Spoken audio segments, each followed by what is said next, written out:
Now it doesn't hurt, and I brought a show and tell tonight. So right. I've got my own Satanic Bible here. Now Really? it doesn't hurt that I probably look sort of like Anton LaVey. I don't know.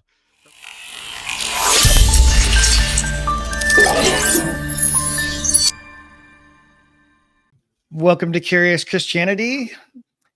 Today I'm talking with Richard Howe, and he's going to talk a little bit about himself, but I actually am very excited to talk with him because, by the way, so. Sorry. Yeah, no, exactly. Well, see, you know what? I got introduced to you through YouTube. I remember seeing a debate that you did.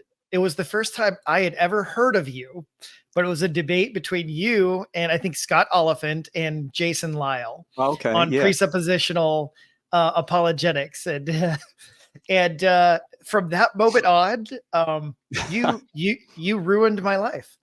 No. Too bad I didn't ruin Scott Oliphant and Jason Lyle's life. It apparently had no impact whatsoever on either of them. So, oh well, you should have. It was impactful. So it was hilarious to me because there was 2-on-1, right? They're both defending presuppositional apologetics, and yeah, it was a weird. I know you're trying to still do the introduction here, but it was a weird combination of topics in that it was really a debate about whether or not one's apologetic method necessarily entails one's view of the age of the earth. So Jason Lyle thought if you were presuppositional, you had to be young earth and vice versa. And I'm young earth, but I'm not presuppositional. And Scott is old earth, but he is presuppositional. So it was 2-on-1 on 3 different issues, I think. Yeah. You know what? I loved it sort of for that reason, because you had exactly that dichotomy. And I found that to be tremendously interesting. For all of those reasons. It was a really informative debate. I've actually watched like the entire thing twice. You should get rewards in heaven for that. I mean, having to put up with that's definitely a bearing a cross, I think. Can you put in a good word with Jesus for me?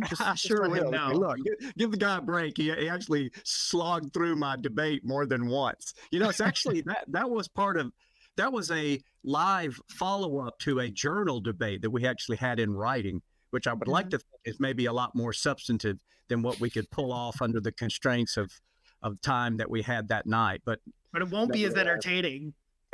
No, probably not. You know, the debate was entertaining. Especially when Frank is moderating you, so he always livens things up as well. Well, it's amazing that you can have a debate be so interesting and lively on the subject of presuppositional apologetics. Exactly. Yeah, there's like you and me and 4 other people maybe find that interesting, perhaps. Yeah. Well, you know, it is. It's not a topic that have devoted my whole life to or anything like others, but your debate really was. It was very informative to me, and I enjoyed it a lot. Well, thank you. That's very kind. Thanks a lot. So now that everybody knows everything there is to know about you, no. Who are you anyway? Exactly. Yeah, I'm still trying to figure that out. So, well, I am a provost at Southern Evangelical Seminary in Charlotte. What does provost mean? Some of us are still normal people. In most situations, it kind of varies, different institutions. Most of the time, a provost is a chief academic officer. But since we've already got a academic dean who's doing a stellar job, there was no way that I was going to let that title overlap what he does. So in many respects, my function as a provost is like being 2 things, really. One, as an ambassador for the school. So my wife and I travel a lot overseas as well as through the U.S., speaking in conferences and stuff. So we're always trying to plug the seminary and get more and more students. And I feel great. And also touching base with alum that we have around the world. And that's always really rewarding. So that's one function. The other is not that there was really a need for this or is a need for it, but the president wanted me to more or less be his conscience. And when he came on several years ago as our new president, Dr. Honorable Phil Ginn, who was a retired Superior Court judge in North Carolina, he just he said, look, I just need you in my ear and just make sure I stay between the guardrails in terms of the various things that make SES distinctive, our apologetic method, our philosophical orientation, and certain tenets of our theology. And he wanted to make sure if I thought, hey, wait a minute, we got to be careful, that I would, have the freedom to bend his ear about stuff. But the thing that I am most humbled and excited about, Adam, that is my connection with the seminary, is that they gave me the Norman L. Geisler Chair of Christian Apologetics there. So Norman Geisler, who was a co-founder of Southern Evangelical Seminary, was a mentor of mine. He was a professor of mine at Dallas Seminary, and he became like a second father to me. And if somebody had told me years ago, hey, you're going to be teaching at a seminary alongside Norm Geisler, that'd be like, hey, the Beatles want you to sit in with Ringo for a while. Right. That'd be like what it would feel like to me. I say, no way, man, am I going to do that? That was super cool. That's right. Yeah. And then my academic title, for what it's worth, is Professor of Philosophy and Apologetics there. So I get to teach fun courses in philosophy and apologetics, which is a little oblique from maybe our topic tonight. And I don't know if you want me to say anything about that topic, but I will here in a moment. When you steer us in that direction, I'll add a little bit more about the introduction that's relevant to the topic at hand. Yeah. So that's actually sort of a good way of putting things, because one of the things I love about you is that you are, I don't know how else to say this, but very, very intellectual. You've done lots of academic work, lots of writing and reading of articles and books that nobody in the rest of the world cares about. But you're just a very fun loving person. Well, you are so kind. Oh my gosh, kind. Whatever. You're hilarious. When I first started teaching philosophy as a graduate student at Ole Miss way back in 19 yeah. I heard a lot of war stories from students. Oh, I took a philosophy class once, I'll never do that again. Just this really terrible experiences. And I thought to myself, if I ever get to teach, or when I started teaching just as a graduate student, I wanted to make sure that the students wouldn't walk away from my classes with that kind of sour experience. I thought, I think a lot of times, and this is not just philosophers that do this, but I think academics, they're in danger of doing this. And that is, they act like the discipline that they're in, if you're not majoring in that in college, then something's wrong with you. So they take themselves way too seriously. Now, I'd like to think I take the ideas that we discuss seriously, it's not about me, right? So I ended up just trying to be myself, which cut up. I mean, I got in trouble when I was a student cutting up, but now that you're the professor, then you can cut up and sort of get away with it. We'll see how much we can get away with on a YouTube podcast here, but nevertheless, and so I've tried to do that, and I found that it built a lot of bridges, that students were a lot more relaxed and could realize, hey, okay, so if I think my professor's wrong about this, it's not the end of the world, and that kind of stuff, and maybe it's worth exploring. And in fact, it's funny as I think about it. I remember once a long time ago at an Apologetics conference that we put on once a year at Southern Evangelical Seminary, that this student came up to me after my presentation. He was like a high school kid, and he's like, "Yeah, this is just, I didn't know you could do apologetics and laugh." That's what, and I thought, really, you poor thing. He thought it had to be just real somber, like you're doing surgery. And I suspect surgeons are probably not, I don't know, but I suspect they're not pulling practical jokes on one another during surgery. Might be surprised. I I don't know. Maybe they do. I'm always asleep when I'm in there, but nevertheless. But I had one surgeon who was a cut up. He was hilarious. He was like not serious at all. That's hilarious. But hey, he got the surgery done. Okay. That's what matters. Yeah. Absolutely. So that's the one thing that I do. I really appreciate about you. You're so approachable. You're very, cordial and stuff like that. And exactly that, because I think a lot of people, their experience is it's with the nerds who basically don't come out to say hi to anybody. Yeah. Except during Christmas and Easter. Yeah. And so, Norm Geisler was that way. I remember I took a group of students from the seminary up to NC State, North Carolina State, for those who don't know the U.S. And when it was, it was probably the Easter time, and he did a talk on the resurrection, and it was probably a good 1,000 or more students there, and it was sponsored by one of the campus Christian organizations. And at the end, I'm at the back, and I'm talking to this minister that brought him in, and we're talking about how well it went and these kind of things. And then he brought up, he said, I bring in a lot of apologists, or he has brought in, and very often what happens, and sometimes this may be warranted, But very often what would happen is the speaker would come in, give their speech, and then they're gone back to their hotel room. He said, that's what's different about him. And he pointed to the front of the room, and I turned around to look, and there was a whole crowd of students around him and still having the conversation. And he would be there as long as any of the students wanted him there. You know, and That's if somebody awesome. came up to him and said, Dr. Geisler, what would it take to get you to come to my church? He said, a map. Yeah. That's what it would take. This was before Google, you know. So you know, he was that way. He was real approachable, real just cut up, just laugh, loved to laugh, but took the ideas seriously in the appropriate sense. So I like that, and others have modeled that in my life. So I've tried to just emulate that, and you know, just be myself. And it's not about us anyway, is it? It's about the Lord Jesus directing people to who He is. So we just get to get in on it, and that's what I love. That's awesome. I love that, you know. And you know what? It's so funny. I have another friend, and he was talking about that, and we were talking about the state of Christian apologetics today, and we were talking about how we were a little bit concerned because we feel like we see a lot of apologists, or some anyway. They're much more popular today than they used to be, but you know, they're very intelligent and they're articulate.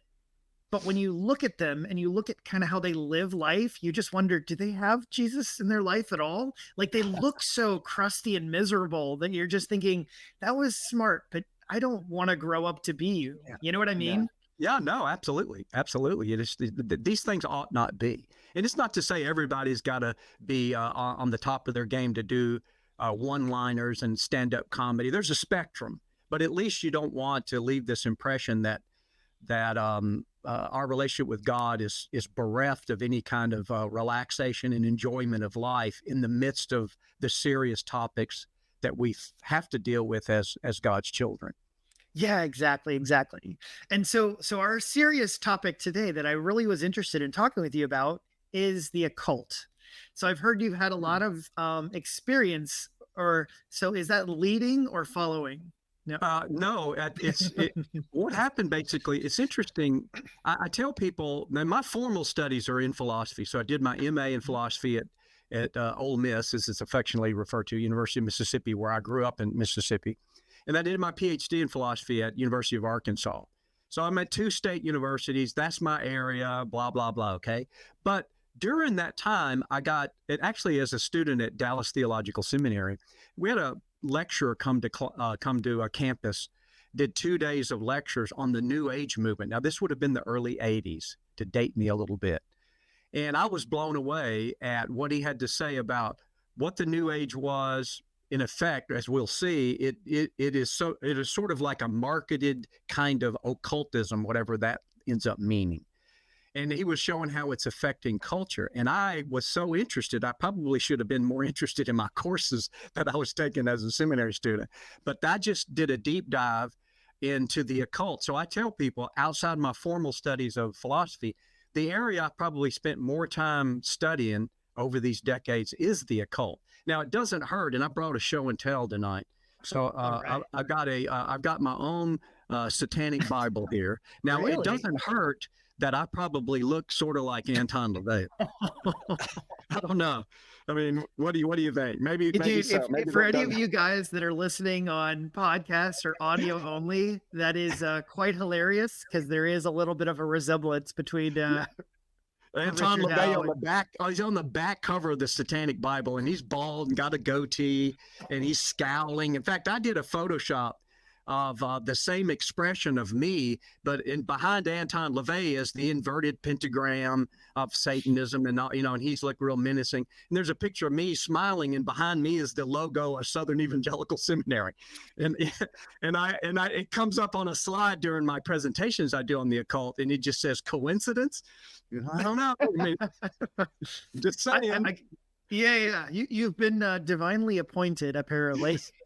Well, Geisler, he loved that joke so much the first time I did it on stage that he, from that point forward, almost always would introduce me. Okay, here's our professor who looks like Anton LaVey. Like, okay, you don't have to say that every time, especially if the subject that I'm talking about isn't the occult, and people may not even get the joke. Who's going to know that name necessarily? But at any rate, so I found it, I mean, the New Age movement, as we may say a few things about here in due course, was a phenomena that began to mainstream a lot of occult, the elements of an occult worldview, which we, again, will unpack here in due course. Whatever that is, I think a Christian would probably go, well, I don't really know what the occult is, but I know I don't like it, or I don't believe it, or I don't want to be exposed to it, at least culturally. But if you take the same false views of reality that characterize an occult worldview, take those same doctrines, if you will, and market them in a different way so that it doesn't look like a menacing Satanist with these scary pentagram and all that, but you dress it up in some culturally acceptable kind of dress, you can then sell the same false view of reality and the same dangers that I would argue come along with the occult. You can sell that to a broader audience. And I'm not even suggesting that was the agenda of people involved in the New Age. I suppose they probably believed what they were saying and they loved what it was. But I tried to sound the alarm, as the speaker that I heard on campus tried to sound the alarm, as this stuff is very, very dangerous and it's just false. It's antithetical to what we cherish as Christians. Yeah. So I find this to be a huge problem today, because the old guard, which is now becoming me because I'm getting older, they had some sort of idea of like, oh yeah, this stuff is bad, right? But now we have this whole new generation, and I see all of these young Christians, and they're just like, I don't see there's anything problem. There's no problem with this. There's no problem with the New Age philosophies. There's no problem with all these things. And it's exactly like many things in the Bible, where they're kind of bringing in the cultural, aspects of New Age thinking, New Age thought, and they're bringing it into their Christian Bible studies. And, some young Bible study teachers and stuff, they're not aware. They're not familiar with the occult. They're not familiar with any of the signs or the differences. And so they're just willing to adopt it and go like, okay, that sounds interesting. As long as it brings you closer to Jesus, it's fine with me. That's right. And they have no idea what's kind of being snuck in on the back end. Absolutely. So, no, it's insidious. It can be insidious. Would that it all looked like Anton LaVey and Satanism and all these, and even like Hollywood movies, and how scary some of these, The Conjuring or The Nun or paranormal activities or whatever it is. Would that's really what it looks like. But we know from Scripture in 2 Corinthians 11 that Satan manifests himself as an angel of light, and his ministers of righteousness. Well, angel in the New Testament, it means messenger, basically. And light, we know, is a common motif for truth and holiness. God is light, and in him there is no darkness at all. So if Satan transformed himself into an angel of light and his ministers into ministers of righteousness, that's the first if we see from 2 Corinthians 11, then if we are involved in spiritual warfare in any sense of the term, where we're fighting the powers of darkness, as scriptures tell us about, then that means very often what we'll find ourselves fighting are things that look like the light and righteousness. See, so it would be. I've spoken at churches where I start making the points and building connections between this worldview and then more and more mainstream expressions. And I might bring up a book like M. Scott Peck's The Road Less Traveled, which was real popular back in the 90s, I think. And I'd have people come up to me and say, well, we studied that book in our men's group. So what's wrong with that? And I'm thinking to myself, so all that happens is you take the same false view of reality in the Satanic Bible, which no church group, well, we studied the Satanic Bible in our men's group, and, I eat the meat and spit out the bones. I don't agree with everything Satanism. Nobody would talk that way, right? But you take the same doctrines and then dress them up in psychology, in terms of M. Scott Peck, who was a psychologist. I'm not indicting psychology. I'm just saying he puts it in that garb, and then sell it. You can sell the same false views of reality, and people won't react to it because they won't notice it. They won't be able to tell you exactly what is false about that because it's gotten too subtle in some respects. So for our younger audience and for the people, then, can you give us like an example? Because I think for a lot of other people at the moment, they don't really know what we're talking about. Right. So it's like, well, what are we talking about when we're talking about like, oh, there's all this stuff being snuck in here, and yeah. So these don't come in any particular order, but probably the first thing that comes to mind is how popular it's gotten, especially in the Word of Faith movement. And by the way, when I teach the course that I teach on new religious movements, and about half the semester is on the occult. And what I do there, just to set it in a context, is we look at four areas on a spectrum, what I call extreme occult. Extreme meaning it's at one end of the spectrum. And that would be Satanism. It's the most flagrant expression. But then a little bit more moderated kind of occultism like Wicca and witchcraft. And then a mainstream occultism, which is the New Age movement. And then Christian, sorry, I'm just hitting my microphone. Christian occultism. I'm putting scare quotes around the word Christian there, if you're just listening to the audio. Christian occultism in the Word of Faith movement. And people sometimes are shocked. You go, what do you mean the Word of Faith movement is occult? They admit that, at least their leaders do. William D. Arteaga's book, The Quenching the Spirit, admits that some of these powers and stuff are not only for witches. And he even argues that God used the New Age movement to reintroduce in the church truths that had been lost. But I'm sorry. Oh, go ahead. Finish. I was going to say, the reason I brought up the Word of Faith movement was just to make this connection to one of the first elements of an occult view of reality that I would argue is false, and that is thinking that somehow the spiritual realm, the immaterial or the non-physical realm, operates according to laws just like the physical realm does. So if you put water on the stovetop, turn on the heat, the water eventually boils. Well, we would say it boils not because the water just decides to boil, or the water likes you so much it'll boil so you can boil your hard-boiled eggs or whatever. You don't boil hard-boiled eggs. That'd be kind of already, right? You boil eggs to get hard-boiled eggs, right? That's not why the water boils. It boils because of just the laws of nature. The heat agitates the water molecules to such a point that they go from liquid to gaseous and bubble up to the top, and we call that boiling.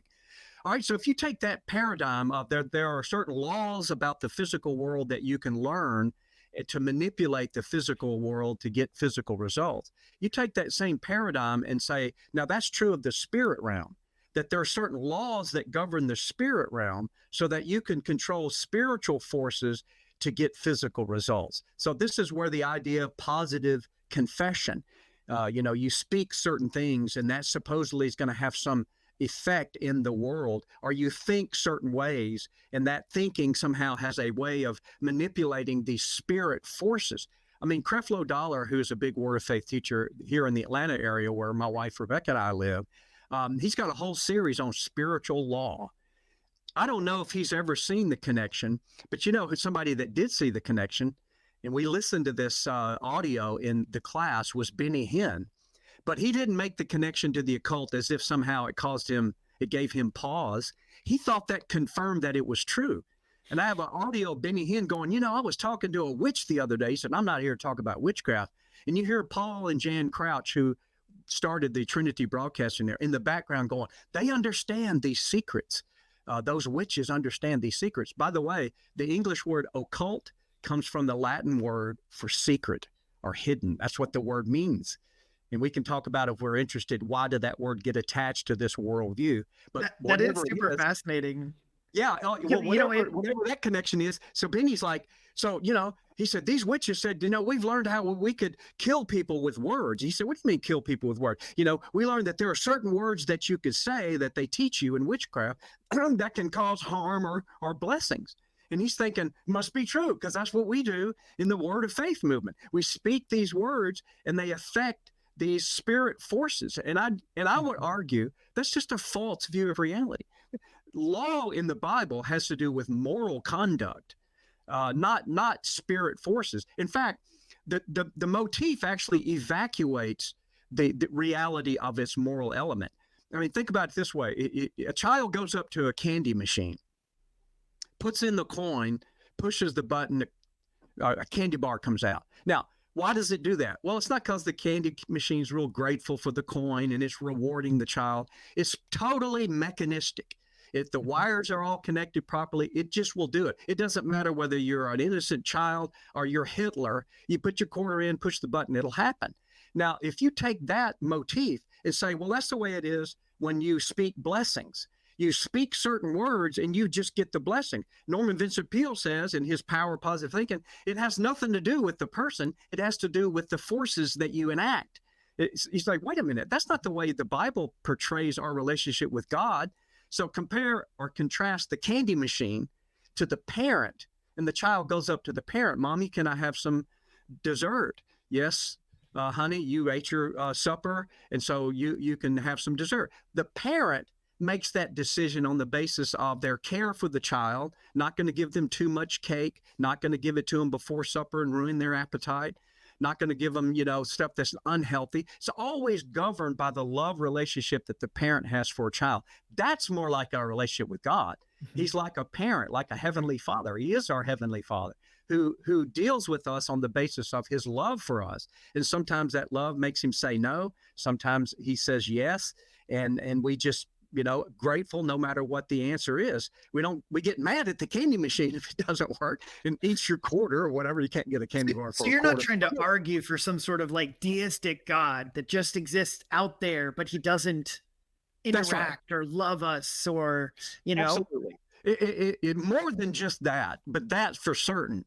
Because even the Word of Faith people will say he interacts, but they say he interacts in the same way that the candy machine interacts. It's a law that was kicked into motion by putting in the money and pushing the button in the electronics. And so it's not just enough, I think, to say, well, God still interacts. We have to go on to insist. But when he interacts, it's motivated, if I can use that word, out of his love for us, not something I enacted as a law. I mean, Kenneth Hagin said, I don't pray for stuff. I just speak it and it happens. He said, that's exactly the opposite of Luke 18, when Jesus said, and he told this parable that men ought always to pray and not to give up. And he gives the parable of the unjust judge, right? Remember that. So it's a different kind of world going on in terms of how the occult understands our relationship to the rest of reality versus how we understand our relationship to the rest of reality, because we know part of that reality is created by God. It does have physical laws, gravity, electromagnetism, these kind of things, and we can learn those laws and manipulate the physical world. But that's not true of the spiritual realm. There is no such thing as spiritual laws or force. That's another thing you find in the occult, that there's some force out there that you're engaging. It's exactly what you see in Star Wars in the Force. Oh yeah. Oh yeah. Don't ruin Star Wars for us. No, I'm just kidding.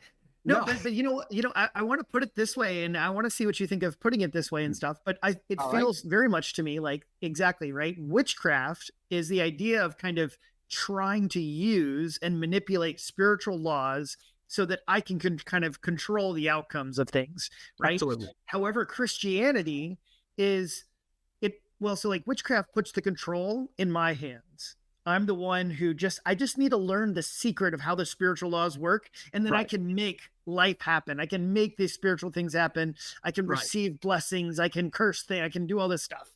And then Christianity, it actually still has the control in God's box. We petition him. We pray to him. We look for Heavenly Father, can I have this? Or, shall we do this? Or praying for healing, or however you want to do it. But ultimately, it's still God who looks at the situation and makes that decision as to what happens. No, that is spot on, I think. I have tons of occult material in my library. It's always fun to have new friends over and they're perusing the library. And by the way, to harken back to an earlier point, very often people will see something like my Satanic Bible on my shelf or this witchcraft, and they'll say, I wouldn't have those books in my house.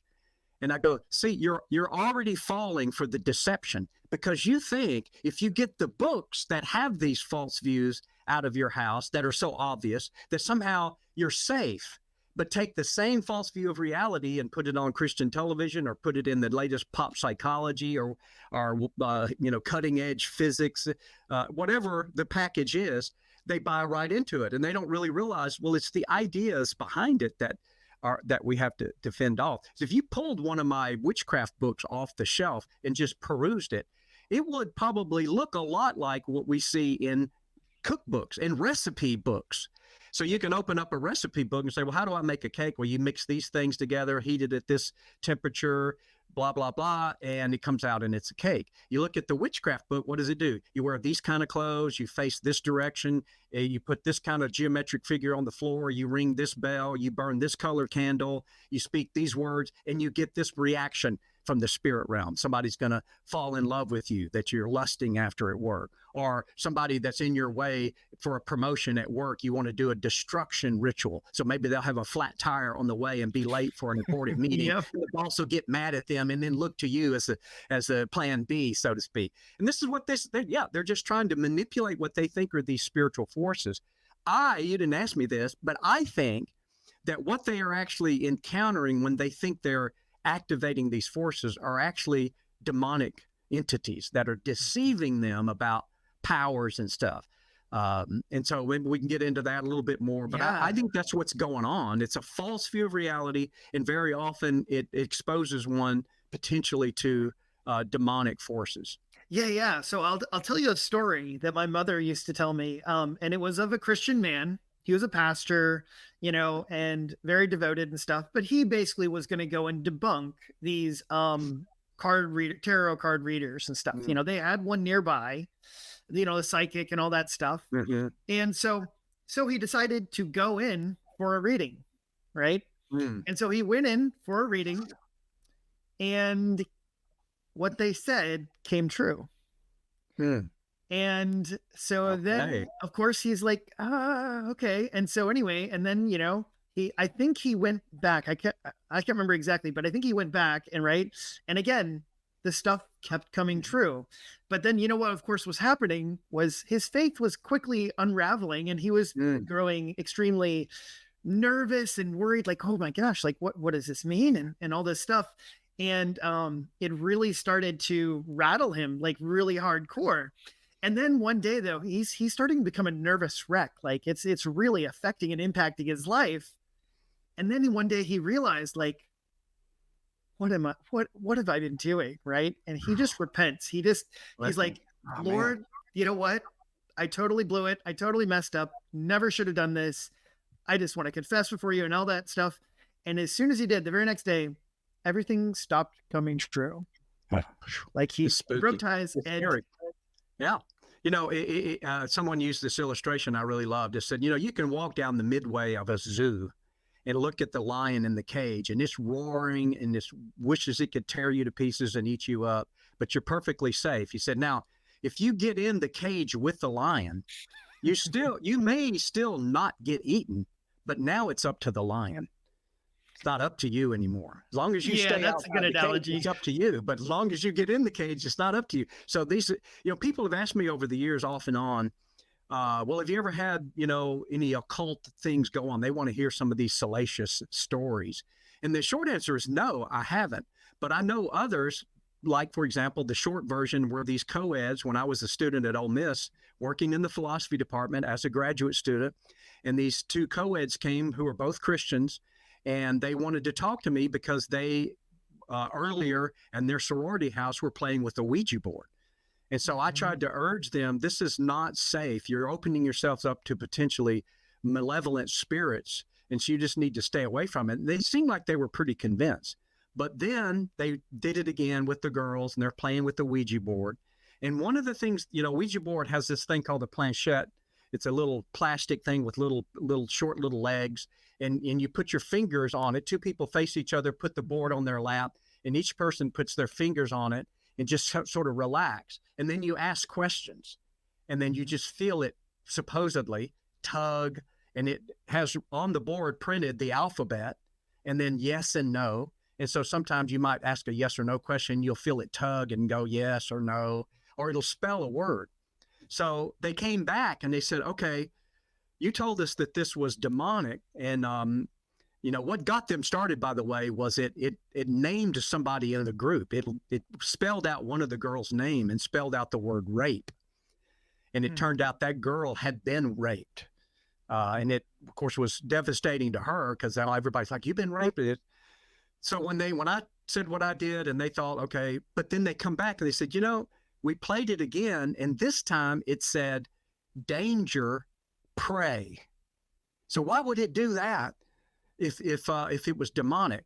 That's like asking, well, why would the pedophile give the child candy if he was a pedophile? You go, that's exactly why he gives the child candy, to entice the child. He's not giving Brussels sprouts or broccoli. That's not going to do anything. Of course, nobody would ever think, well, he might be a pedophile because he's so nice to give candy. You would know that's exactly the tactic. I said, the reason it did that is precisely because now I have to reconvince you that it's malevolent. You are all of a sudden ready to retire that opinion and think, well, maybe it's not so bad after all. It told us to pray. Go, no, don't you see? You're playing right into the trap. One of those two girls swore it off. As far as I know, never fooled with it again. The other got obsessed with it, just like the movie Ouija board, which I haven't seen. I just heard people describe some of it about getting obsessed with it. And she ended up failing school, had to quit school. Wow. I don't know, whatever. Maybe she's okay now, but it just shows you, again, you get in the cage. Sure, I played in the street when I was a kid and I didn't get hit by a car. Okay, fine. But you're never going to get hit by a car if you don't play in the street. But if you do, your chances are greatly enhanced. You're never going to get eaten by a lion at the zoo if you're not in the cage.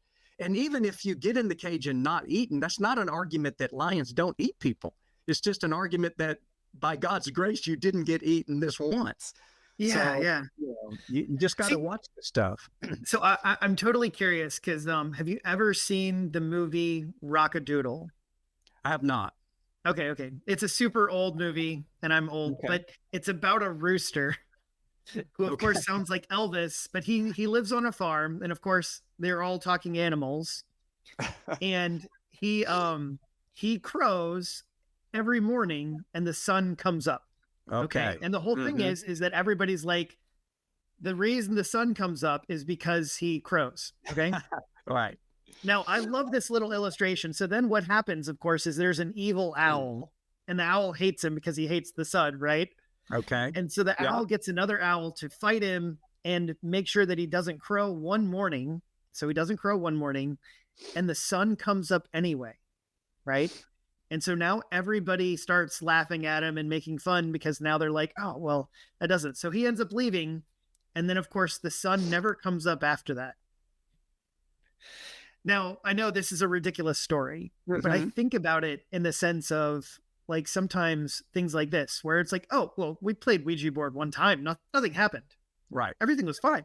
Right. But then you're like, oh, well, let's just play again, and let's play again and again and again and again. And then all of a sudden you wonder like, oh, man, why am I in so much trouble?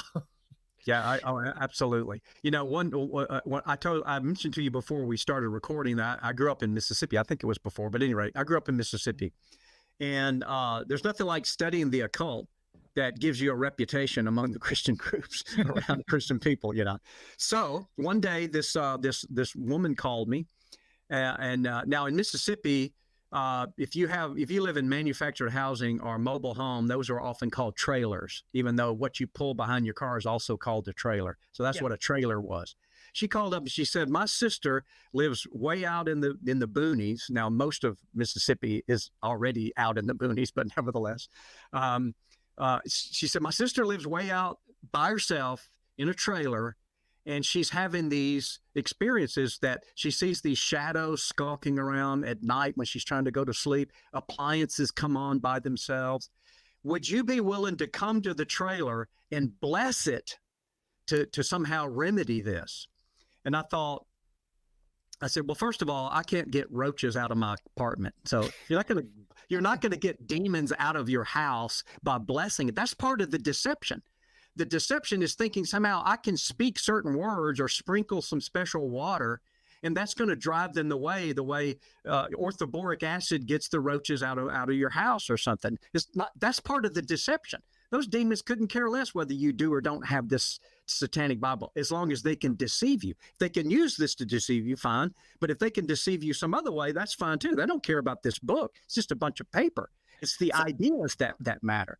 So that's actually, yeah. Go ahead. Well, just to take it too long on the story, I'm sure, but I told her, I said, well, here's what's going to happen. I predict. I'm happy to come out and do a Christian perspective on the occult for you and whomever else, when your sister and others that would want it. She said, I would love that. I said, but here's what I'm afraid is going to happen.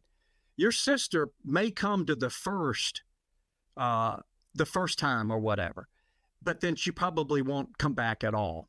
I said, because here's the danger. Suppose somebody did come out to her mobile home, her trailer, and pray over it or whatever, and then all that stuff stops.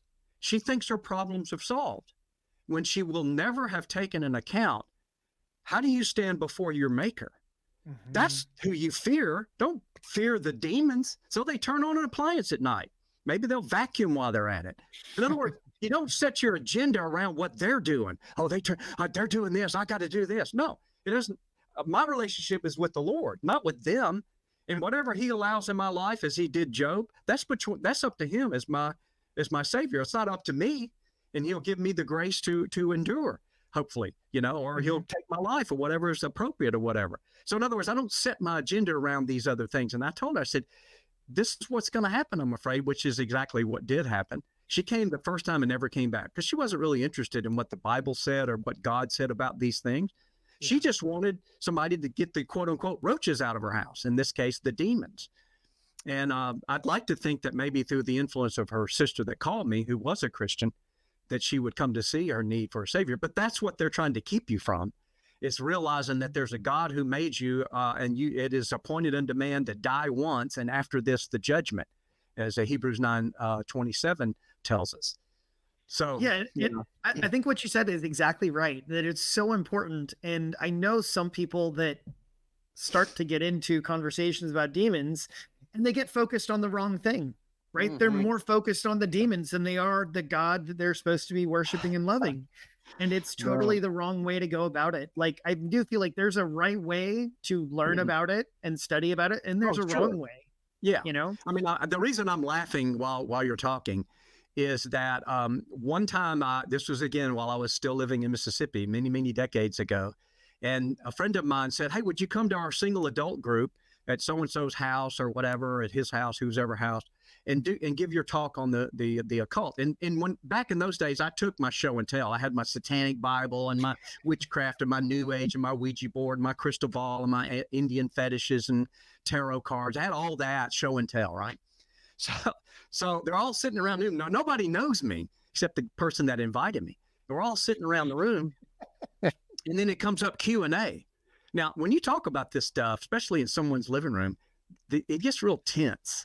Everybody's just really kind of on edge.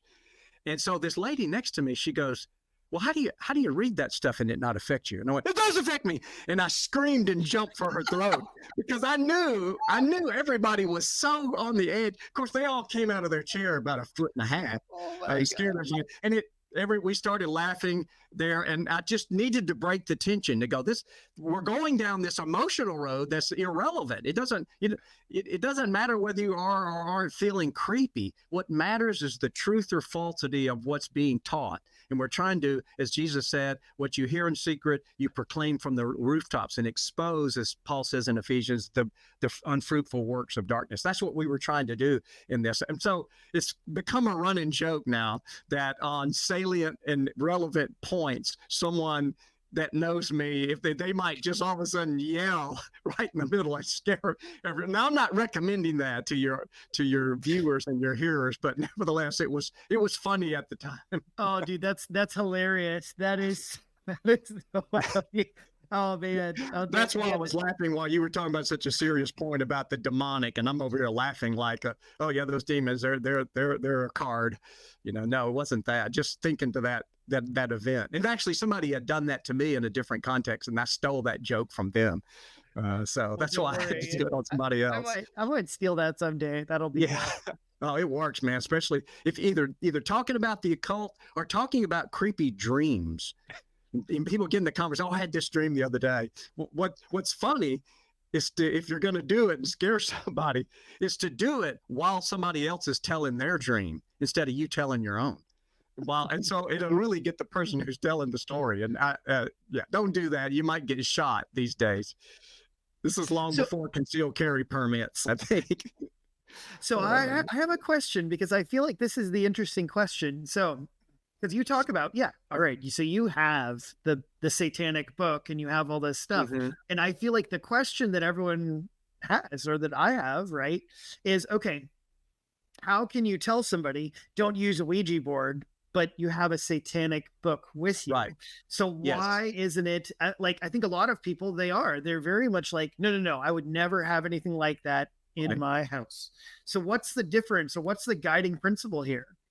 Yeah, and I'm glad you brought this back up as far as me making a reference earlier. Somebody said I wouldn't have that in my house. I think it's very important before we say anything else that people realize you should never violate your conscience.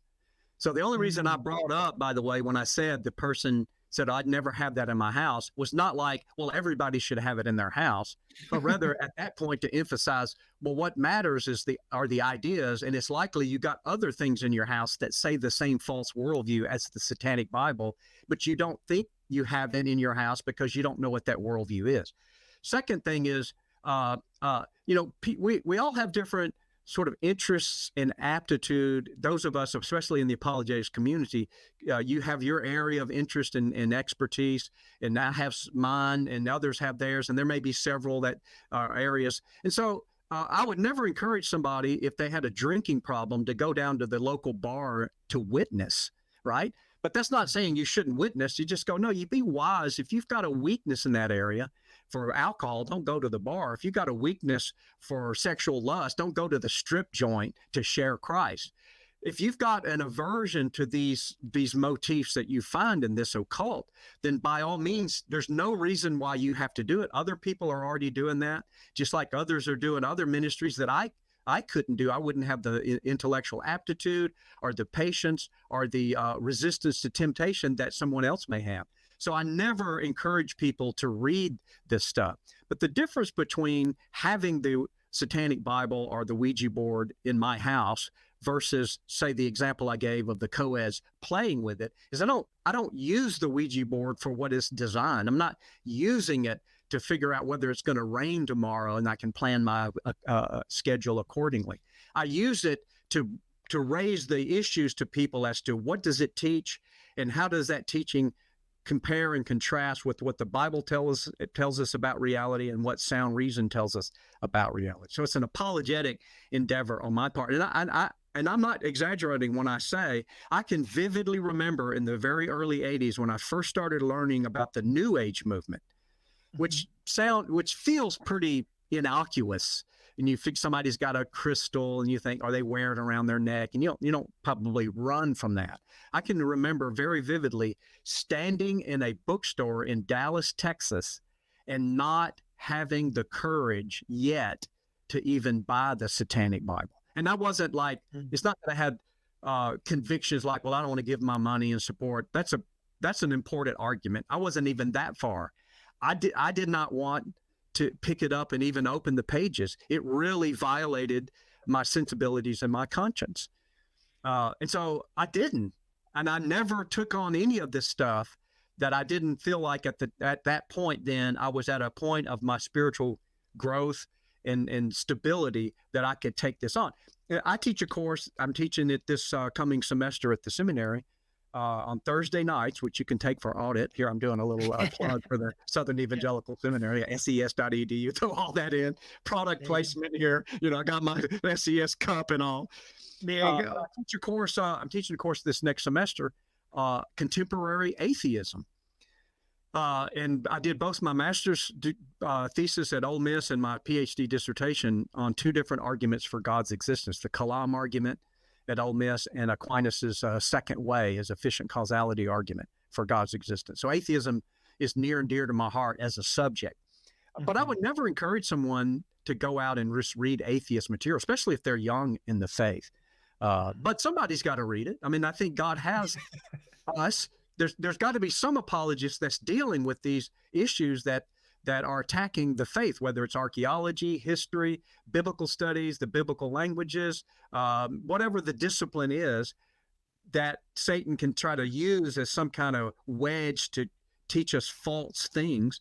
Somebody's got to be conversant in that to help their weaker brothers and sisters stave that off. So I've got mine. I deal with atheism. I deal with the occult. That's probably enough for my plate, but others have other things. So I'd never encourage the readers. But one last thing, and I'm by the way, I'm thinking about starting a podcast called More Than You Wanted to Know. Generally, when somebody asks me a question, I think I end up telling them more than their question really wanted to know. But nevertheless, the thing I think is important to realize, one thing about this false view of reality, is somebody thinking that because I have a Ouija board sitting over on my shelf, that somehow there's an increase in demonic presence. I go, no, it's not like an overripe banana and all the fruit flies. Demons are not doing that. They're trying to deceive you. They'll want you to think, oh yeah, if you got all this stuff in there, there's going to be a lot more of us. So all you got to do is, Richard, is just get rid of it, as if somehow they're not going to be around anymore. They don't care whether I have a Ouija board or not. For me, they care whether or not I fall victim to the deceptions that someone may come to by playing with the Ouija board. That's what they're interested in. So it's not the physical item necessarily that has the problem. It's the worldview that's often attached to these physical items that people make themselves vulnerable to as they play around and dabble in their horoscope or Ouija boards or any number of other things that we could list that are associated with the occult. So you know what's fascinating is this reminds me a lot of hypnotism. Okay. So I was very interested in hypnotists, not like on some sort of deeper level, but my brother's like an amateur magician, right? Okay. So I was interested in it in those aspects almost of a magic trick. And I was also interested, like, okay, to what degree are we talking about anything real, or how does it work? Why does it work? And I remember listening to a hypnotist who I thought did a great job of explaining it. And it reminds me a lot of everything that you're saying. And he said, because of course everyone wants to know, can you hypnotize anyone? And he said, no. And I was like, okay. He's like, well, how does it work then? You only hypnotize people who are willing to be hypnotized. Okay. And that reminds me a whole lot of this, because it's the idea that it's like, oh, does the Ouija board have power over you? And it's sort of like, if you believe the lies the enemy tells you about it, then they do, in a sense. Yeah, absolutely. Right? And so it's once you're kind of giving yourself, you're like, okay, but wait. Maybe what he said is true. Maybe what I read in there is the truth. Maybe there is a secret that I'm looking for. And so it's basically the idea of when you believe the lie, then you give over your power to whatever it is. Fill in your absolutely. Your blank. Yeah, and that quote unquote believing the lie is a war of attrition. So you might not believe it right away, but your resistance to it may start to wane slightly as it gets like the example you were given earlier. So sort of this slippery slope where you're inching towards something you never could. I have a book on my shelf, and the book is actually about the issue of natural theology. What can we know about God through nature? The guy that wrote that book, his story is, it's third person, others have told this story about him.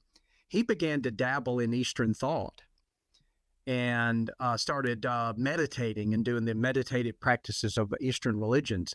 He started having beings appear to him, and he got more and more seduced until finally he just went full bore into the Eastern occult philosophies.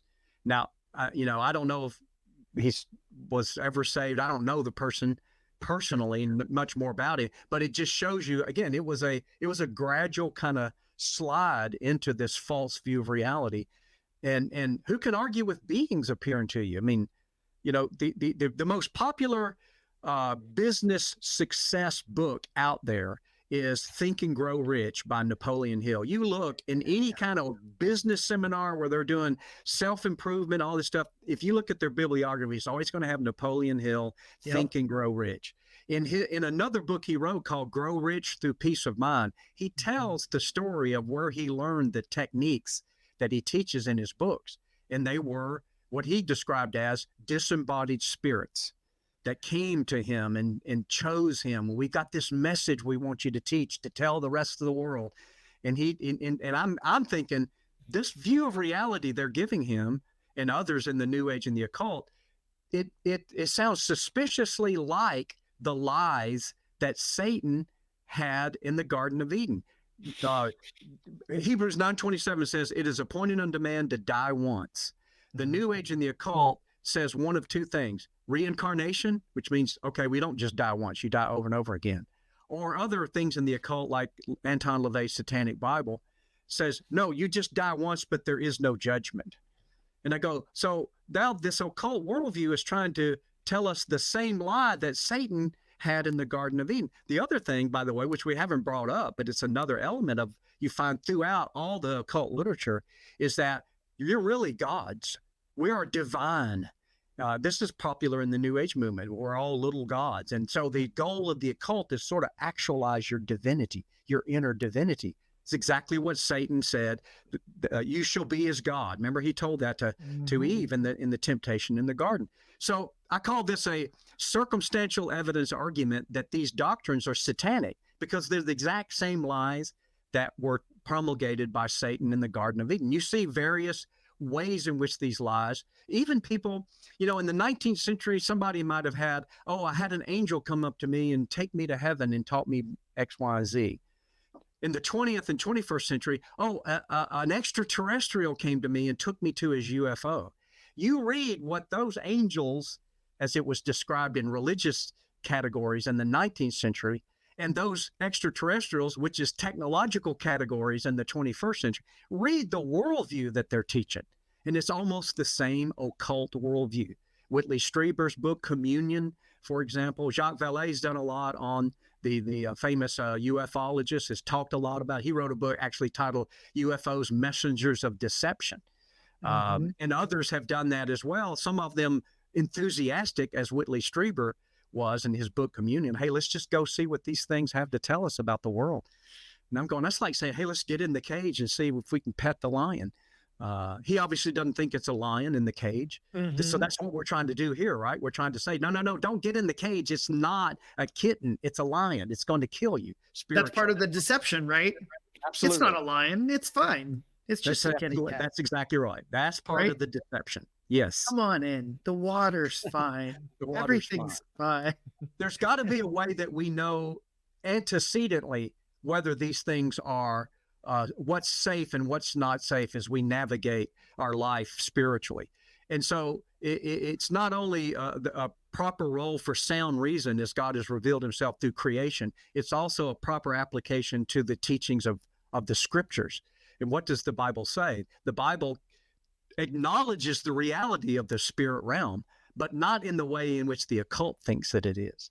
You mentioned earlier about the Ouija board was telling things that were coming true in the guy's life. And you got two warnings in Deuteronomy about how to tell false prophets. One of them obviously is Deuteronomy 13, Deuteronomy 18. One of them is clearly, well, if you got a prophet whose prophecy doesn't come true, that's a false prophet. Okay, that's pretty easy. But the other one, a little bit more subtle. If you've got a prophet and he has a dream or whatever, and it does come true, and then on the basis of that tries to lead you to gods that you have not known, to the true God that had revealed himself through Abraham, then this is not a prophet of God. You go, okay, well, that second one there is a little bit harder perhaps for the average person to catch. To say, no, this is not the God of the Bible that this Ouija board's trying to get you to get interested in, or this meditative experience, or whatever, this hallucinogenic drug or whatever it is that you have these experiences and you're encountering these things. It's not the God of the Bible. We obviously have to make that argument, but I think that's what's going on here, is that these things are masquerading as the true God when they're not. So, and I think that's a very interesting passage, because it actually says, I believe it says, and God will allow this to test you, right? He's actually testing them and saying like, hey, look, these guys are going to say all this stuff and it will, quote unquote, come true, right? Something happens. Yes. But the real question is, who's your loyalty really belong to? Absolutely. And that's in the context of him. That's in the context of God already substantially vindicating that he's the only true God to Israel. So it wasn't like God would come up today as somebody that just got saved yesterday, and now he's going to test them with deceptive. That's not even, that's not what was going on even in Deuteronomy. They had been walking with God, and he it's interesting that how many times in the Old Testament where God appealed to what the Israelites could see, hear, taste, touch, or smell to prove that he's the only true God. You saw what I did in the wilderness. You saw the manna. You ate the manna. You heard the thunders. You saw the lightnings. You heard the voice over and over again. Now, now the problem with them wasn't that there wasn't enough evidence. It's that their heart was turned away from what that evidence was telling them because they were rebelling against God. At least that's what will be exposed when these false prophets come along, something that was already gone wrong in their hearts, I think. Yeah, and you know what? I want to tie together people's hearts together with this. All right, because I think it's really interesting. So I did a talk on another YouTube channel, Navigating with Nate, and the entire talk actually was actually focused around how we can kind of choose what we believe. All right. Now, I know that might be controversial in a variety of ways, but in this sense, I want to talk about it in a moral sense. In other words, it's like, okay, God says, hey, this is who I am, what my law is, and all this. And then, exactly like we're talking about, these other false teachers, false prophets, false voices say, oh no, this is how things are. You can become God. You can do this. You can do this. And that's what I'm saying. Like, you're left with a moral choice of, hey, what do you want to believe? Right? You have the opportunity to say, I choose to believe what God says over what these new age teachers say, over what all these other things say. And I think that's incredibly important. And I've seen this happen where somebody does get really, really deep into the occult, into all these other things. And then that other phrase that's in the New Testament, right? And the truth will set you free. When they finally just come to repentance and say, you know what? I've been following all this other stuff, but Lord, it's wrong. It's wrong. And I confess. And I have seen like people just get fully liberated from what? Just believing the truth. Like there's a very real extent of them accepting and believing the truth, and the truth literally setting them free from all the stuff you were talking about, the lies, the deception, all this stuff that sounds so good at first, which to me, of course, is just like the Garden of Eden. Absolutely. It's like you think about a dear friend, perhaps. I can immediately think in my mind one or two men who I would trust with not only my life, but with my wife. And so if somebody came along and started impugning their character, said, well, you wouldn't believe what so-and-so did the other day. My commitment to trust what my friends really are like is going to be a function of how well of a relationship have I cultivated with that person, right? And I think there's a parallel in our spiritual walk. If our relationship with God is sort of arm's length and it hasn't been grown over the years, as John says, that by this you know that you know him if you have love for one another. And I don't think he means by this you know that you have eternal life any more than a marriage counselor or say a marriage retreat where they separate the men and women, and then one of the man speaker talking to the men, he says, men, this is how you know when you really know your wife. It's not how they knew they were married, because they were there the day they got married, but they can be married and still not have cultivated a depth of relationship with their wife that grows over the course of time. I think there's a parallel to our relationship with God. If we haven't had the investment in that relationship with him through feeding on his word and fellowship with other Christians and being submitted to the authority of elders or church leaders at a local church and these kinds of, we haven't done that, then we're more susceptible to hear the enticing voices that try to impugn the teachings and the truths of God. They don't sound quite as true to us. Well, you go, well, but at some point you just go, no, I can smell that a mile away because I've had this relationship with God that's rich because it's been cultivated in my life through the means of grace that God has provided for us. So, yeah. And I love that because you know what, that's exactly kind of part of the problem for some other people is they're really looking for all these fancy things. And I've heard of other stories where the person is basically sent to the house to kick out the demons or whatever. And they get there and they find out like, oh yeah, there are problems going on. But I remember one of them telling me, he's like, you know what, when we were younger, we just focused on trying to kick out the demons, but he's like, we don't do that anymore. And it's like, okay, well, what do you mean? He's like, now we asked him, so I understand you've got these problems and all these demons are here. So how's your relationship with Jesus? How's that going right now? And it said they're way more focused on, hold on. What's your relationship with Jesus like? Yeah. And are you actually turning towards him? And so in this one case, they had this whole television on that was not plugged in and stuff. And so, but anyway, and so eventually they had a long chat, but he got them to sit down and they looked to accept Christ. And he said, after they prayed to receive Christ, the television went off. Oh, wow. And it was just exactly that type of notion. It was like, they didn't need to focus on the demons. They turned their attention to Jesus, and guess what? The demons went away. And it's funny. That's actually what the Bible says, right? If you resist the devil, he will flee from you. He will flee from you. Yeah, I had on 2 separate occasions. By the way, I had to tell your listeners, especially, would notice it if they're not watching the video. I keep sniffling because I have allergies, and I figured a sniffle in the microphone is not nearly as annoying as me picking up my handkerchief. Well, the charismatics they're all just wondering why you're not casting that demon out right now. Yeah, exactly. The demon of sniffles. So on 2 separate occasions, I was a youth pastor at a church many years ago. Same church on two different times. And I had this. Now this was years down the road. Now I'm not youth pastor there. I'd moved on, and I had a young man call me up, and he was a young man that didn't go to the church that I was youth pastor, but he had a friend that went there, so he would occasionally come to our youth group, and so I kind of knew him that way, or he knew me. And apparently he knew maybe enough about me to know that I was doing apologetics or whatever. So anyway, he calls me up and he says, hey, can we meet for dinner? I just want to talk to you about some stuff. Oh, absolutely. So we meet at a restaurant, and he says, Richard, he said, I'm just ashamed of myself. He said, when I was in high school, I was a big spiritual leader. But now I've gone off to university, and I'm just really, my faith is just really waning. And I'm thinking, okay, maybe, he read a philosophy book that made him doubt the existence of God. Maybe we could deal with that kind of stuff, which is fine.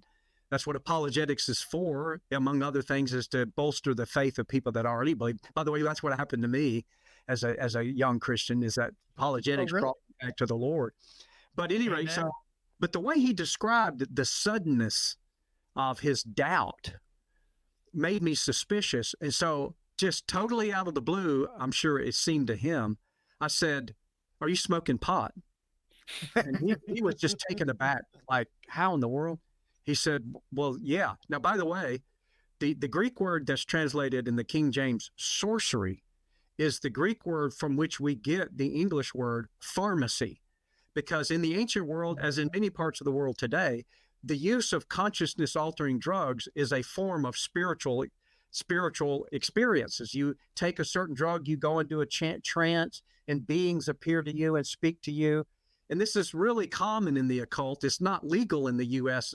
really, but that's why you don't hear as much about it anymore after the LSD days of the 60s with Timothy Leary and such. So I asked him that. He said, well, yes, I am smoking pot. But then he tried to defend it. And he said, Richard, he said, I'll put on Handel's Messiah, and I'll lie down on my living room floor in my apartment, listen to Handel's Messiah real loud, and get high on pot. He said, I feel so close to God. Mm-hmm. I said, look, that's like somebody listening to a Frank Sinatra, and it just really moves them, and they feel so close to their girlfriend, and she's all the way on the other side of campus studying for a chemistry exam. She has nothing to do with that experience. That's what I said to him. I said, God has nothing to do with that. You think you feel close to God. He has nothing to do with this experience. God doesn't work by means of you altering your consciousness through these psychedelic, psychoactive drugs like LSD or marijuana. That has nothing to do with the Lord. And I tried to make my argument that people that have these experiences, whether they're induced by chemicals or whether it's induced by other occult techniques like meditation or whatever, or playing with Ouija boards, whatever the tactic that the occult uses, people that do these things, it almost inevitably abandon their Christian worldview, abandon who they knew Jesus to be and God to be, and buy into the same lies that the occult tells people. And that's what I tried to warn him about. So you go, yeah, you can you can be affected by what you think you believe if you aren't careful and you start dabbling in some of this stuff. It can begin to change you if you're not careful. Yeah, no, it really can. I actually had a friend who he was a Christian, but he started getting into that, and he's like, oh no, it's fine, and had all of the arguments to do it and stuff. But he ended up having a really bad trip, and it messed him up for I don't actually know, maybe a couple of years. Like he went to counseling, like it really messed him up. Terrible. And it was, of course, after that, it changed his mind. He's like, okay, yep, nope, you're right. I'm not going to do it. Yeah. It's very scary. Yeah. It's not a coincidence really that in the 60s, which you're not old enough to remember the 60s, and I was a young child in the early part of the 60s, but the hippie movement, I wasn't old enough to be a hippie. I was what they call a freak later on in the 70s. But the hippie movement, with the drugs, the LSD was getting popular. It wasn't understood enough to be a matter of law yet. But it's not a coincidence that many of the experiences that people were having got described in religious categories. And it's also not a coincidence that right at the same time that young people in the United States were experimenting with psychoactive drugs, you had this huge migration of East Indian gurus, some of which physically came to the U.S., like Bhagwan Sri Rajneesh, for example, or Maharishi Mahesh Yogi. Others, though they didn't physically come, their literature, like Satya Sai Baba or Muktananda, these guys who, through their literature, is like, this is a pattern here. You're having all these experiences that make you come to these occult views of reality. At the same time, these gurus are showing up teaching this same occult view of reality. Something is suspicious, if not outright sinister, about this, because there's a pattern to it. It's always pointing in the same false view of reality that is in opposition to the God of Abraham, Isaac, and Jacob, and the Lord Jesus. So not to mention how dangerous it can be beyond just coming to a false belief, which is bad enough, but you can actually be in danger physically from some of this stuff. So you don't want to mess with it. So, one thing I want to mention concerning that, because I'll just say, like, hey, look, I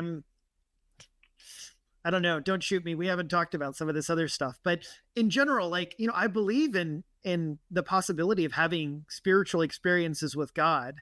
But what you're saying about the pharmaceutical drugs and stuff like that, it reminds me of what we said earlier concerning kind of witchcraft. And to me, it's the notion of, what are you trying to do? You're taking drugs to manipulate the spiritual, quote unquote, right? To manipulate it, to induce for yourself, right? And I've heard many guys all say, it's like, oh, I had this tremendous spiritual experience after I took drugs, and I know there are plenty more people that have said like that about even harder drugs than just marijuana and stuff like that.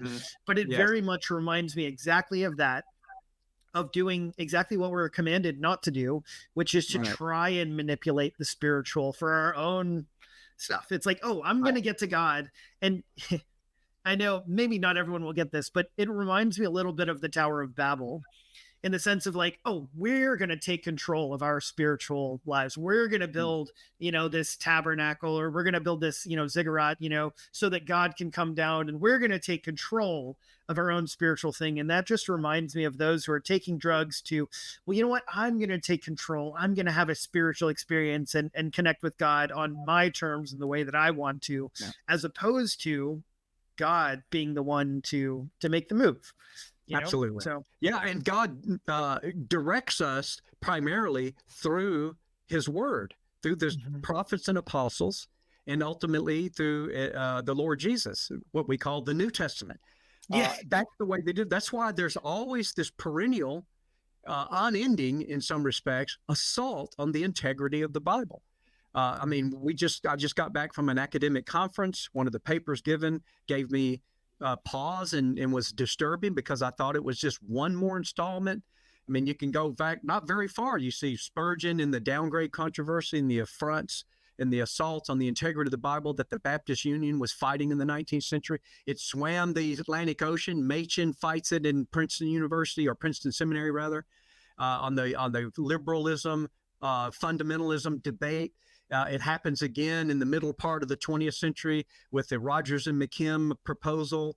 And some of you may be familiar with that precipitated the International Council on Biblical Inerrancy.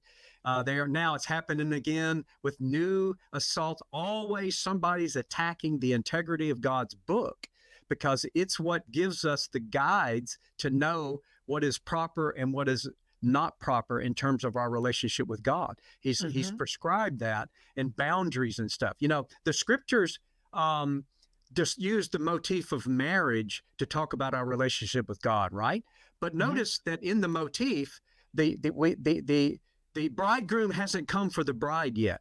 So we're not married to use the motif. Yet I think a lot of people insist on having an intimacy with God that's not appropriate yet, because we're not in heaven yet. And that's a really good analogy. Yeah, but it would be like somebody who said, well, I love her so much. Well, you're not married. I know, but it doesn't matter. Let's just go ahead and have sex before we're married. Said, no. There's an intimacy physically that's not appropriate before you're actually married. I think there's a parallel in the spirit realm. And a lot of people are obsessed with wanting to have more and more of an experience with God that I think in some meaningful sense is not appropriate yet, because we're not there. That's what makes heaven heaven, if you will, is that we have this relationship with God that's fully and freed from the presence of sin. And eventually the motif will break down, I understand, right? But nevertheless, I do think that. And so to that end, people start seeking spiritual experiences. I was in a restaurant once with friends of mine, and we just got out of a Bible study. We're talking about spiritual things, and a family sitting behind us in another booth. They get up to leave, and the husband, presumably the husband, he said, hey, I couldn't help but hear you guys talking about the Lord. Yeah, we just got out of a Bible study. He said, hey, I want to invite you to my church. You want an experience. And he kept going on about coming to his church and having this experience. So, thank you, and then he leaves. Well, one of the two guys with me, or one of the three guys with me, was a brand new Christian. And I just felt compelled to go on, you know what? You can take LSD and have an experience. Experience is not what picks out truth. But back to the quoting the verse earlier, Jesus said, you shall know the truth, and the truth shall set you free. And of course, Jesus is the way, the truth, and the life. So I'm all for experiences, but they can be very misleading at times because they can be so emotionally overwhelming, and we can come to false views about reality based on an overwhelming emotional experience that we have, that we think because it feels so good, it must be spiritual. I heard a New Age speaker who became a Christian, and he said something. This was in the very early 80s at Dallas First Baptist Church, a conference on the New Age movement. So good. And this guy said something that stuck with me all these decades. He said, there's a difference between being spiritual and being godly. He said, I was very spiritual in the New Age movement. People in the occult can be very spiritual in witchcraft and these things. It's a very spiritual kind of thing, but it's not godly. There's a big difference. No, I love that. And I just saw a meme. There's a meme about a guy and a girl, and they're supposedly on a date, right? And the guy goes, well, I'm spiritual. And the girl goes, demons are spiritual. I'm going to need you to be more specific. I love it. That is great. Send that to me if you still have it. Text me that meme or email it to me or something. I'd love to see that. Yeah, that's hilarious. And it's exactly right. And I think, I'll just say, I spend some time in biblical studies right now, and it's exactly that. I'm very concerned for this upcoming generation and their view of the Bible. So, because I'll put it this way, I know we haven't talked about a lot of other stuff concerning biblical studies, but so I've got some work that I'm doing on some biblical study stuff, right? And yeah, I'm kind of going hey, look, there's this part over here that isn't quite accurate. So instead it's actually like this, right? And I worked very hard to try and show why it's accurate. And it's, of course, according to the Bible and all that stuff. And to me, the one thing that I find discouraging is, for some Christians, they're oh, dude, that's awesome. But I would probably say more often than not, people are oh, well, that makes sense. There's all these sorts of errors in the Bible and all this stuff. And, they just don't even they dismiss it offhand. And I find that to be very frustrating and disturbing. Well, And yeah.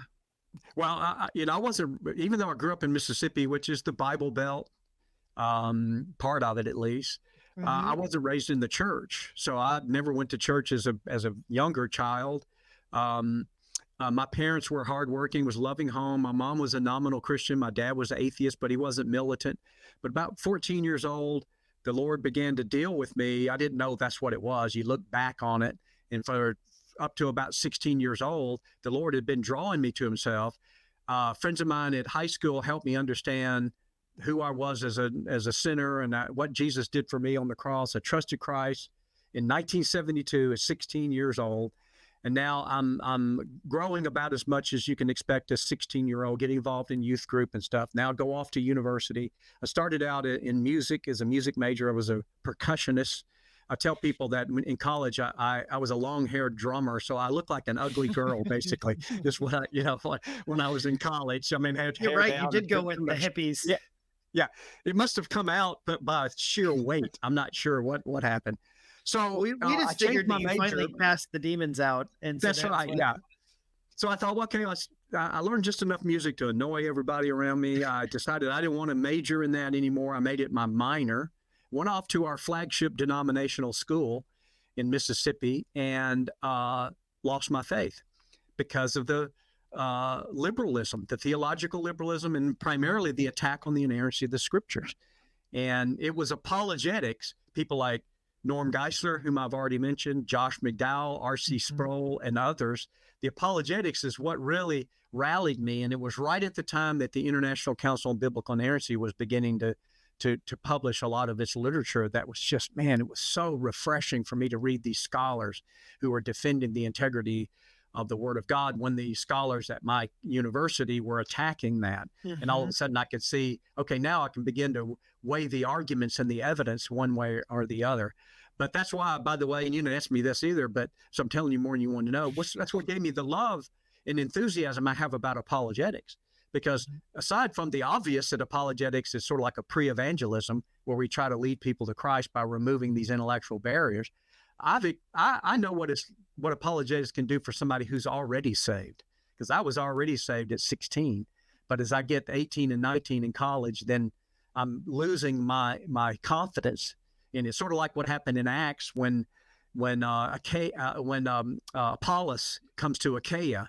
And Apollos is described as an eloquent man, mighty in the scriptures. And what does he do when he came to Achaia? It said, and he greatly helped those who believed, for he refuted the Jews publicly, showing that Jesus is the Christ. So apparently the new Christians who were Jews who come to the faith were now being stumbled in their faith by these intellectual unbelieving Jews. And here comes Apollos onto the scene, big A on his wearing a cape. What's the problem here? And he just annihilates their arguments right there in front of God and everybody. That's what happened to me. There were various Apolli or Apolloi, whatever the plural of Apollos is, that God brought into my life, like Norm Geisler or Josh McDowell or R.C. Sproul and others that helped me so much. That's why I like doing apologetics. And it's attenuated now, doing some stuff in the occult, doing some stuff in existence and nature of God. Stuff and having more fun, I think, than Christians probably should be allowed to have. You know what? I see. I love that story. And I think that apologetics saved me too. So I'm like one of those ones that I didn't actually leave the faith, but I have totally looked back at my story and I've totally seen like, man, you know what? If it wasn't for some of these people in my life, like I was on that tipping point to me. I was like close enough. I felt like I got up to the edge. And if I had only been met with the strict fundamentalism, dogmatism, that was pretty much like, well, you just need to have more faith. You just need to believe that I would have become one of the angry atheists, just like all the other ones. Because, I was out there asking all of the questions. And I'll say one other thing. One of the reasons I really do, I respect and love you and everybody who does deep work on things, because one of my frustrations as well was that there were times though that people didn't have the answers for me, right? I had the question and I was left to solve the problem on my own. And I've solved some of the problems. I solved a lot of problems that I thought, some pastors and other people were like, oh, there's just some things you can't know, and they just assumed like, oh, they just wrote the questions off. That's right. And, but they were solvable. Right. And, when you're talking about, the Bible, I over the last year, I've been doing lots of very in-depth Bible studies. I've been stunned. I've been a Christian for a long time now, and I have all the more become so much more convinced in the inspiration of the scriptures because of the tremendous connections and interconnectivity of the Bible that you're just like, there is no way that this was just completely unintendedly written by this guy and this guy. And you're like, the way that it comes together is breathtaking. I remember, when I'm in college and I'm being challenged by these skeptical takes on the scriptures and other things in the faith, Jesus versus Paul studies, Deutero Isaiah, or the documentary hypothesis, all these kind of things. There were, of course, my fellow students are going through the same thing. We're all majoring in religion or Bible or whatever, at least those of us who were. And I noticed retrospectively different reactions. So some of my friends ended up asking Jesus to come out of their heart. They were mocking their earlier Christian experience. Now, one of those in particular came back to the Lord, so I'm happy to know. Others of my friends just settled for liberal Christianity. And I thought, I can't, it just doesn't seem, I just couldn't do it. Others, though, you made me think about this when you were describing, they just decided to just dismiss the questions. Oh, you don't need to think about these things. You just need to believe the Bible. And so they divorced their intellect from their spiritual life and said, let's just table that. And I thought, I can't buy into something that my heart can't embrace what my mind can't embrace to a certain extent. So that's why I had to work through that dissonance. And thank God that there were these apologists who were doing their thing right at that time, that were doing their apologetics that I could feed on to again get the confidence I needed intellectually, so that I didn't go off into the ask Jesus to come out of my heart, or let me just be a liberal Christian, or let me just be an anti-intellectual Christian, which we're still battling a lot of in America. But I had to settle these things. Not that I'm an intellectual Christian. I'm just saying I had to settle so that there wasn't a dissonance between what I could know to be true intellectually and what I could know to be true from what God had revealed through his word, that those comport with each other. So I want to connect this, all right, to kind of all these things, demons, the occult, apologetics, and Christian faith, because I'll go ahead and tell you, I'm actually really concerned for this generation of apologists. And I've seen it actually from several, smaller apologists. They're not like maybe your big names, but I feel like they're going through burnout, right? Oh, wow. So because you have to look at it this way, right? Several of these ones, they come to apologetics and Christianity in their teens, okay? And that's what they do all through high school. They are in apologetics, and they are fighting atheists and arguing with everyone under the sun, watching YouTube videos constantly. And so now look, you're 24, you're 25, and you've done apologetics for the last 10 years. And to me, my great concern is their entire relationship with God has been about answering questions and not just cultivating that relationship. And so just like we were talking about before with demons, and it's like, no, stop focusing so much on the demons, start focusing on Christ.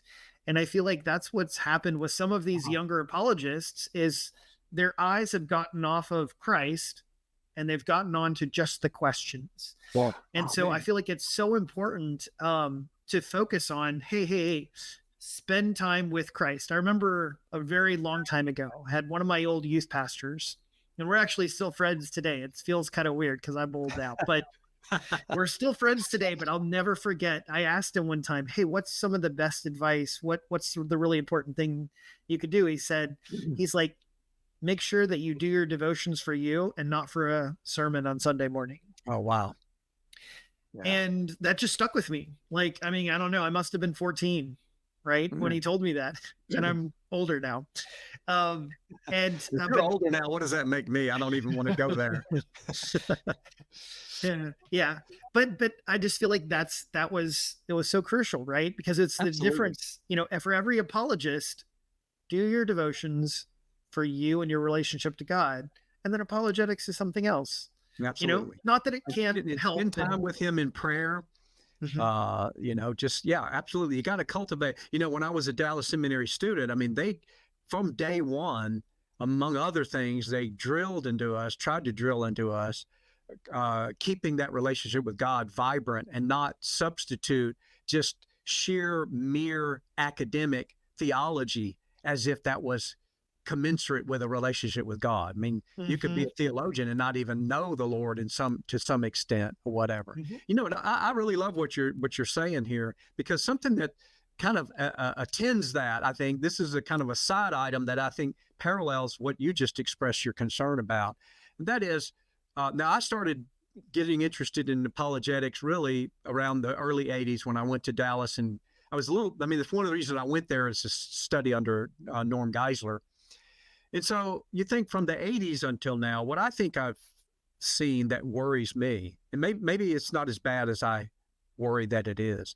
You have this decades where apologetics is just the thing to do, right? I mean, it's just so trendy. People are going to school, they're studying apologetics, getting degrees in apologetics, they're studying philosophy, getting degrees in philosophy and stuff.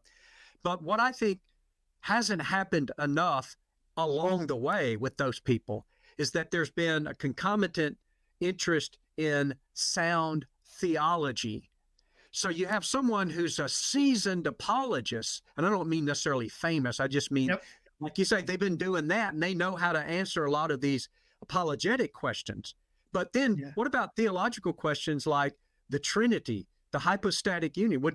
How many of these would even know what the hypostatic union even is? And what was that contrary? What did the Council of Nicaea, what was it doing with consubstantiality? And what was Arius's problem? Now, they may do some of that in counter-cult apologetics. They're dealing with the Jehovah's Witnesses or whatever. But even still, you just go, they're not attending to systematic theology along the way. And I don't want to suggest that's also just part and parcel of our relationship with God, because a person could just focus on the theology and still not cultivate that relationship like you're talking about. But I'm just saying that it's incumbent upon us to try to understand and grow in the knowledge that God has revealed to us in his word, and also through his creation, as Romans 1:20 says, where the invisibles of God are clearly seen, being understood through the things that are made. But none of that is a substitute for the disciplines, right? The spiritual disciplines of reading, feeding on God's word, and prayer. My wife and I took up a challenge years ago to read through the Bible in a year. So this is my 10th year in a row. If I can make it to the end of this month and get done, I think I'm on track, but we'll see. We do that. We challenged our Sunday school class to be doing that. It was funny because all of us at the beginning of the year, years and years ago, were all in Leviticus at the same time.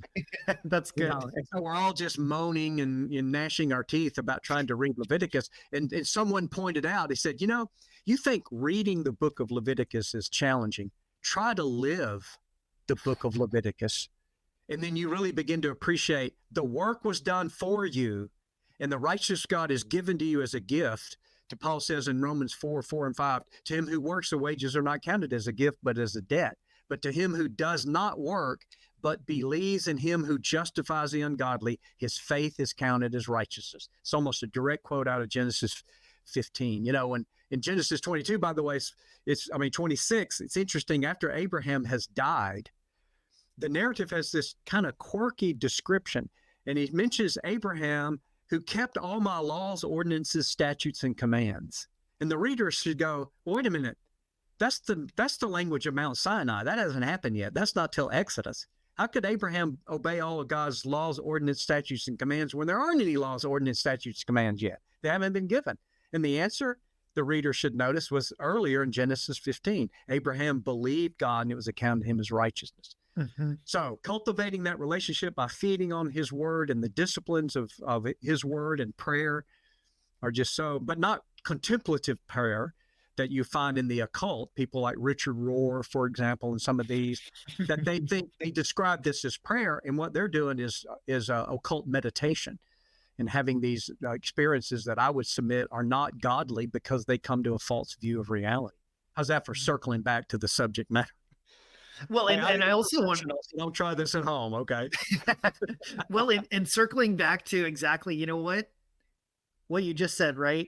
And he believed God, and it was counted to him as righteousness. And that's exactly, reading the Bible and understanding it, and then believing what it says. Absolutely. Because I feel like for many of others, and I think most Christians, if they're honest, at some point being a little hypocritical, where it's like, I knew it said that, but I didn't really, I didn't really believe it, right?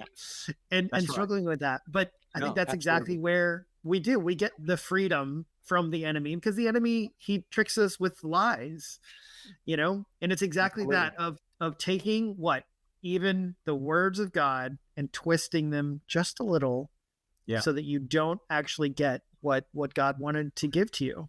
Absolutely. Because everything God has for us is wonderful and blessing. And then the enemy is only coming around to steal, kill, and destroy. 1 Thessalonians 5 tells us, test all things, cling to that which is good, and abstain from evil. I think the King James says, abstain from the very appearance of evil. And I think I might have thought earlier in my life with the King James English that meant stay away from whatever looks evil. But what I think the verse is really saying is test all things, cling to what's good, and abstain from evil no matter what it looks like. See, if it always looked like this guy, if it always looked like that, it'd be easy as pie to run from that, right? But Satan transforms himself into an angel of light and his ministers into ministers of righteousness. So we've got to be diligent to be discerning how to test things, how to cling to the good, and abstain from the evil in all of its various appearances, including New Age, occult, and word of faith, and these other manifestations of these false views of reality. Well, I think with that, we'll go ahead and start to wrap up here. But Richard, it was so great to have you up here today. Well, thank you, Adam.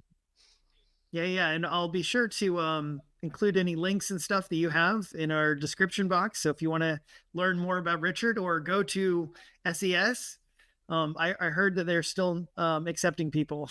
Absolutely. Oh man, are you kidding? They let me teach there, then they don't have any standards. So you just think, guys, you guys could pay to go see this guy on a regular. Yeah, absolutely. I've got a class coming up in the second week of January. It's all the lectures are in 1 week, but the requirements, if you took it for credit, are strewn out over a semester length on Introduction to Apologetics. So we start from A and try to get as close to Z as we can in the time allowed about the philosophical foundations of knowing truth, the existence of God, and the truth of the Christian faith. So yeah, ses.edu. Or you can go to, how's this for a shameless plug, richardghowe.com. Don't forget the G. It stands for good looking, in case you were curious about that. So, for some reason people laugh when I say that in an audience. They burst out laughing. I was like, what's funny about, but anyway, richardghowe.com, and you can follow links there to the seminary and my stuff that I have. Everything I have on my website is free. Things that I've been teaching, documents and stuff. So happy for anybody to visit that wants to. Awesome. Yep. Well, thanks again, Richard, and hopefully talk to you again soon. Absolutely. Thank you. Let me know anytime I can do something. This is such a blast for me, and it's such an honor. So thanks. All righty.